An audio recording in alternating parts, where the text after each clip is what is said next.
He consumed 12,000 calories a day. That's what a normal person eats in 5 days. He swam 80 kilometers per week. He trained every day for 4 years without rest. The result? 28 Olympic medals that he turned into an empire of $80 million. But here's what nobody tells you. Phelps made more money from losing the contract with Kellogg's after a photo smoking marijuana than what most athletes earn in their entire career. This is the story of the boy with attention deficit who became the most efficient money-making machine in Olympic sports. Baltimore, Maryland, 1994. A 9-year-old boy watches his father leave home for the last time.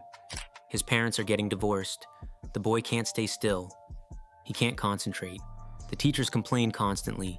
The doctors have a diagnosis: attention deficit hyperactivity disorder, ADHD. The recommendation: medication for life. But his mother, Deborah Phelps, had another idea. If the boy can't stay still, let's give him a place where moving is the goal: the pool. At 7 years old, Michael Phelps touched the water of a pool for the first time. Not to heal, not to calm down, just to get tired enough to be able to sleep. No one imagined that this hyperactive child would become the most decorated athlete in Olympic history. At 10 years old, Michael broke his first national record for his age category. But here's the detail everyone ignores. He wasn't the most talented in his group. He wasn't the fastest. He wasn't the strongest. He was the one who hated losing the most. Bob Bowman, his coach, says that Michael would cry hysterically when he lost a race. Not from sadness, from rage. That rage would become his fuel. At 15 years and 9 months, Phelps broke the world record in the 200-meter butterfly. He became the youngest swimmer to hold a world record. Sponsors started to notice. Speedo offered a small contract. Nike showed interest. But Michael and his team played it smart. They didn't accept the first money. They waited. They built value. Sydney 2000. Phelps is 15 years old. He is the youngest male swimmer on the USA Olympic team in 68 years. He didn't win medals. He finished 5th in the 200 butterfly. The media ignored him. Sponsors stepped away. But Phelps saw something different. He saw that he was only 0.3 seconds from the podium. At 15 years old, against the best in the world, the math was simple. Time plus training equals domination. The next 4 years were inhuman. Phelps trained 6 hours daily, 365 days a year. Christmas, birthdays, it didn't matter. He swam 80 kilometers weekly. For context, that's like swimming from Miami to Fort Lauderdale every week. His diet scaled to 8,000, then 10,000, finally 12,000 calories daily. 3 fried egg sandwiches with cheese for breakfast. Half. A kilogram of pasta for lunch. An entire pizza for dinner. And that was only part of it. Athens 2004. Phelps wins 6 golds and 2 bronzes. Suddenly, everyone wants a piece. Speedo offers $1 million if he breaks Spitz's record of 7 golds in 1 games. Visa comes in with $2 million. Omega, AT&T, Hilton. The contracts start pouring in. But Phelps and his agent Peter Carlisle do something brilliant. They don't sign exclusivity with anyone in non-competitive categories. They can have multiple sponsors from different industries.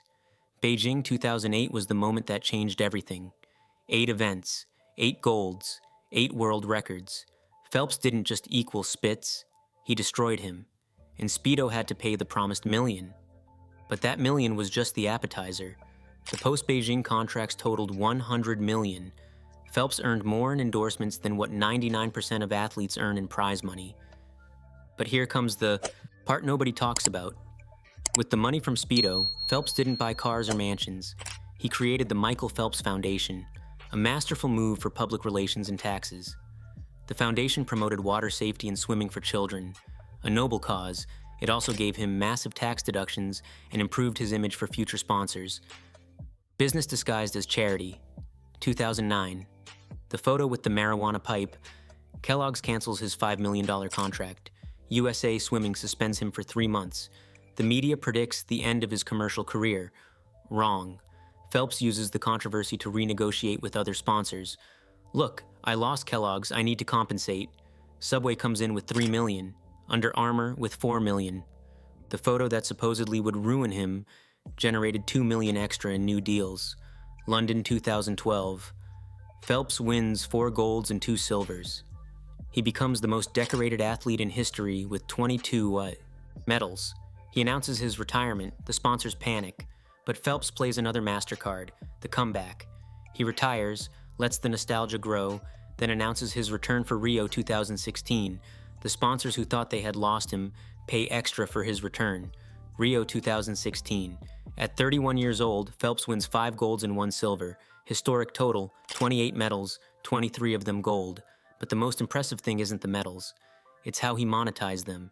Each gold medal increased his market value by approximately $1 million in future contracts. 23 golds equals $23 million in added value. Pure Olympic ROI. Post-retirement, Phelps didn't disappear like many athletes. He pivoted to mental health advocacy. He spoke openly about depression and anxiety. Pure altruism? Partially.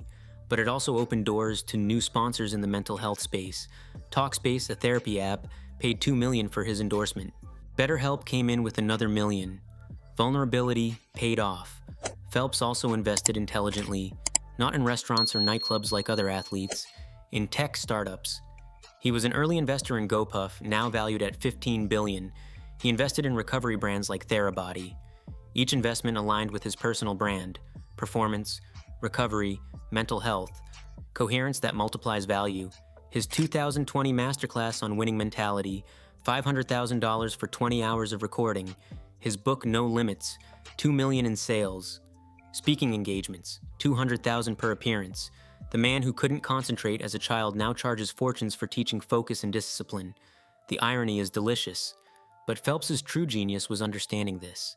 Medals are temporary. The brand is permanent. Each medal was content. Each record was a story. Each controversy was an opportunity for a redemption arc. He wasn't selling swimming. He was selling the narrative of the kid with ADHD who conquered the world. And that story is worth more than Olympic gold. The final numbers are absurd. Prize money from his entire career, $1.9 million. Money from sponsors and endorsements, $80+ million, a ratio of 40-1. For every dollar he earned competing, he earned 40 in marketing. That's the real gold medal, understanding that in modern sports, they don't pay you for winning. They pay you for the attention you generate by winning. Today, Michael Phelps is worth approximately $80 million. Not bad for a kid who the doctors said would need medication for life to function normally. It turns out that ADHD wasn't a disease to cure. It was a superpower to channel.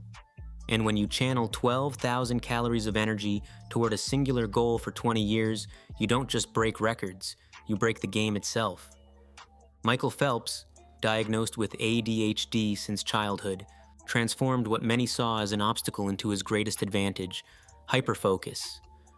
While in school, he struggled to concentrate and stay still. In the pool, he could spend hours training without distractions, channeling that hyperactive energy into relentless discipline. Thanks to this, he became the most decorated athlete in Olympic history, conquering 23 gold medals and demonstrating that ADHD, when properly directed, can propel you to extraordinary achievements. Remember, think big and act today. See you in the next episode at the Millionaire Minds Laboratory.